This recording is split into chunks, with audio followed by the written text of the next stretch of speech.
నమస్తే welcome to special focus. ఇప్పుడంతా online trend. ఏది కొనాలన్నా అమ్మాలన్నా ఆన్లైన్లోనే. బ్యాంక్ ట్రాన్సాక్షన్స్ మొదలు జాబ్స్ పెళ్లిళ్ల వరకు అన్ని ఆన్లైన్లోనే. దీంతో వైరస్లా చొరబడుతున్నారు కిలాడీలు. లక్షలు కోట్లలో ఆన్లైన్ చీటింగ్స్ కు పాల్పడుతున్నారు. బుట్టలో పడ్డారంటే చాలు అకౌంట్ గుల్లే. టెక్నాలజీలో ఎంతో అడ్వాన్స్ గా ఉండే అమెరికా, యూకే దేశాలకే కిలాడీలు టోకరా ఇస్తున్నారంటే ఏ స్థాయిలో ఆన్లైన్ మోసాలు జరుగుతున్నాయో అర్థం చేసుకోవచ్చు. ఈ నయా దందాపై స్పెషల్ ఫోకస్ ఇప్పుడు చూద్దాం.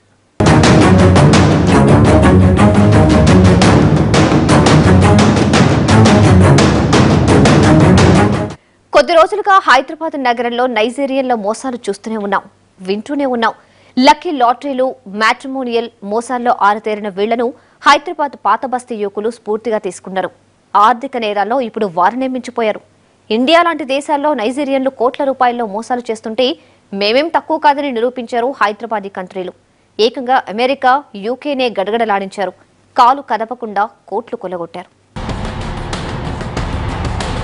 నూనూగు మీసాల కుర్రాళ్లు, కనీసం ఇంటర్ కూడా పాస్ కాని మొద్దులు, కష్టపడి సంపాదించలేని బడుతాయిలు.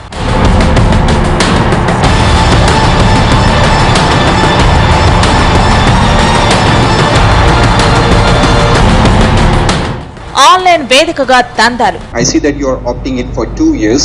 In the monthly repayment will be $110 for 2 years. So can you easily afford it?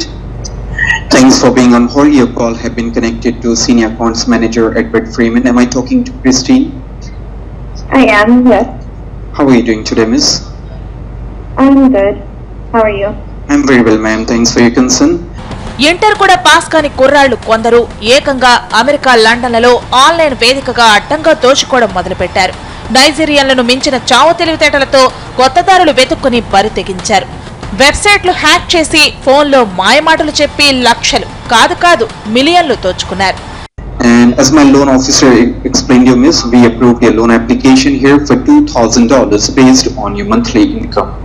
And for the loan of $2,000, I see that you are opting it for 2 years. In the monthly repayment will be $110 for 2 years. So can you easily afford it? What was that? Yes, I can. శాస్త్ర సాంకేతిక రంగాల్లో అగ్రగామిగా ఉన్న America, England వంటి దేశాల్లోనే హైదరాబాద్ పాత బస్తీ యువకులు అదే టెక్నాలజీ సాయంతో బురిడి కొట్టించారు. వారి అకౌంట్ల నుంచి కోట్లు కొల్లగొట్టారు.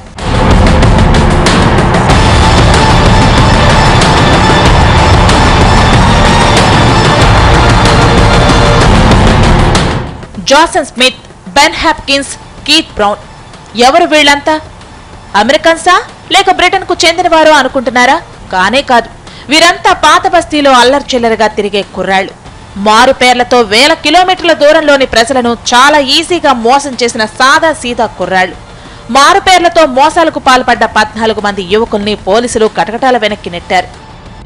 ఈ రెండు దేశాల్లో ఉన్నటువంటి సిటిజన్స్ ని అక్కడ లోన్స్ అవసరం ఉన్న వాళ్ళకి, వాళ్ళు లోకల్గా లోన్స్ ఎవరైతే అప్లై చేస్తారో బ్యాంక్స్కి, ఆ లోన్స్ శాంక్షన్ కానిటువంటి విక్టిమ్స్ ఎవరైతే ఉంటారో వాళ్ళ డేటాబేస్ అది హ్యాక్ చేసి అలాంటి నీడీ పీపుల్ని ఐడెంటిఫై చేసి వీరు ఈ కాల్ సెంటర్ ద్వారా వాళ్ళని లోన్స్ ఇప్పిస్తామని చెప్పేసి మోసానికి పాల్పడుతున్నటువంటి గ్యాంగ్ 14 మందిని అరెస్ట్ చేయడం జరిగింది. కాల్ సెంటర్ల పేరుతో అమెరికా, బ్రిటన్లకు చెందిన పలువురికి ఫోన్లు చేసి వారి నుంచి కోట్లు కొల్లగొట్టారు. ఇటీవల నగరంలో జరుగుతున్న వరుస చైన్ స్నాచింగ్లను అరికట్టడానికి నగర పోలీసులు వాహన తనిఖీలను చేపట్టారు. అలా రెయిన్ బజార్లో చెక్ చేస్తున్న సమయంలో ఓ 2 యువకులు బైక్ పై అనుమానాస్పదంగా కనిపించారు. వివరాలు ఆరా తీస్తే ఒకడు బెన్ హాప్కిన్స్ అని, మరో యువకుడు జాసన్ స్మిత్ అని చెప్పాడు. బ్యాగులను సోదా చేస్తే అవే పేర్లతో కొన్ని డాక్యుమెంట్లు లభించాయి. వారి పొంతనలేని సమాధానాలు పోలీసులకు అనుమానం కలిగించాయి. దీంతో వాళ్ళిద్దరిని అదుపులోకి తీసుకుని విచారించారు. విచారణలో మైండ్ బ్లాంక్ అయ్యే విషయాలు చెప్పి పోలీసులకే షాక్ ఇచ్చారు. ఆన్లైన్ చీటింగ్ ద్వారా అమెరికాలో అసలు వాళ్ళు రెస్పాన్స్ చూస్తుంటే ఎలా నమ్ముతున్నారో వీళ్ళని అర్థం కావట్లేదు. వాళ్ళు చీట్ చేసిన అమౌంట్ తీసేసుకున్న తర్వాత ఫోన్ నెంబర్ బ్లాక్ అయిపోతుంది. ఇక మన ఎట్టి పరిస్థితుల్లో అది కనెక్ట్ కాదు. ఎందుకంటే ఆ బ్లాకింగ్ మోడ్ కూడా ఈ స్మార్ట్ ఫోన్లో వచ్చింది కాబట్టి. అట్లాగే ఇంటర్నెట్ ఫోన్లు కూడా వాళ్ళు IBM సాఫ్ట్వేర్ వాడి ఇన్నోవేటివ్ మెథడ్స్లో ఈ చీటింగ్ ప్రాసెస్ ఫ్రాడ్యులెంట్ మేనర్తో వాళ్ళు ఇల్లీగల్ గెయిన్ చేస్తున్నారు.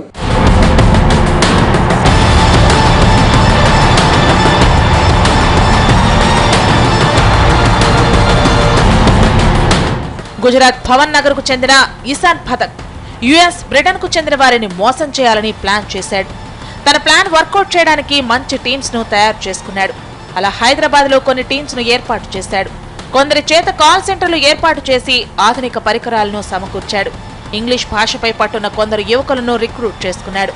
వాళ్లకు ఆ దేశాల పౌరులు ఇంగ్లీష్ ఉచ్చరించే శైలిలో శిక్షణ ఇచ్చాడు. అమెరికా, ఇంగ్లాండ్ దేశాల్లో వివిధ బ్యాంకుల్లో లోన్ల కోసం అప్లై చేసుకున్న వారి వివరాలు సేకరించారు. వారికి ఫోన్లు చేస్తూ ఎలాంటి డాక్యుమెంట్లు లేకుండా లోన్లు ఇస్తామంటూ మాటల్లో పెట్టేవారు. చాలా తక్కువ వడ్డీలకే లోన్లు ఇస్తామని నమ్మబలికేవారు. అయితే ముందు వారు తీసుకునే లోన్ మొత్తానికి సంబంధించిన మొదటి వాయిదాను చెల్లించాలని కండిషన్ పెట్టేవారు. అలా తమ కండిషన్స్ కు ఓకే చెప్పి డబ్బు డిపాజిట్ చేయగానే వాటిని అమెరికా, ఇంగ్లాండ్ లో ఉన్న తమ వారి చేత డ్రా చేయిస్తారు. తరువాత తమ కాంటాక్ట్ నంబర్లు పనిచేయకుండా చేస్తారు. ఆ డబ్బు హవాలా రూపంలో ఇండియాకు ట్రాన్స్ఫర్ చేసి వాటాలు పంచుకుంటారు. అలా నగరంలో వివిధ ప్రాంతాల్లో వెలిసిన నకిలీ కాల్ సెంటర్ల సాయంతో పలువురు విదేశీయులను మోసం చేశారు. 14 మంది ఇంటర్నేషనల్ చీటింగ్ ర్యాకెట్ని బస్ట్ చేయడం జరిగింది. వీళ్ళందరూ కూడా UK based, America based needy persons, అంటే లోన్స్ చాలా కావాల్సి మధ్యతరగతి, లోవర్ మధ్యతరగతి వాళ్ళని ల్యూర్ చేసి యాక్సిడెంట్తో వాళ్ళ దగ్గర నుంచి లక్షలాది కోట్లాది రూపాయలు వీళ్ళు చీట్ చేసి తీసుకోవడం జరిగింది.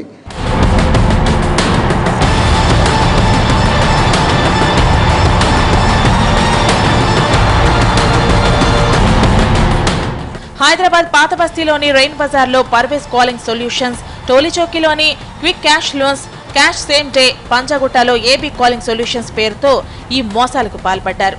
నిందితులు ప్రతిదీ పక్కా ప్రణాళిక ప్రకారం చేసినట్లు పోలీసులు తెలిపారు.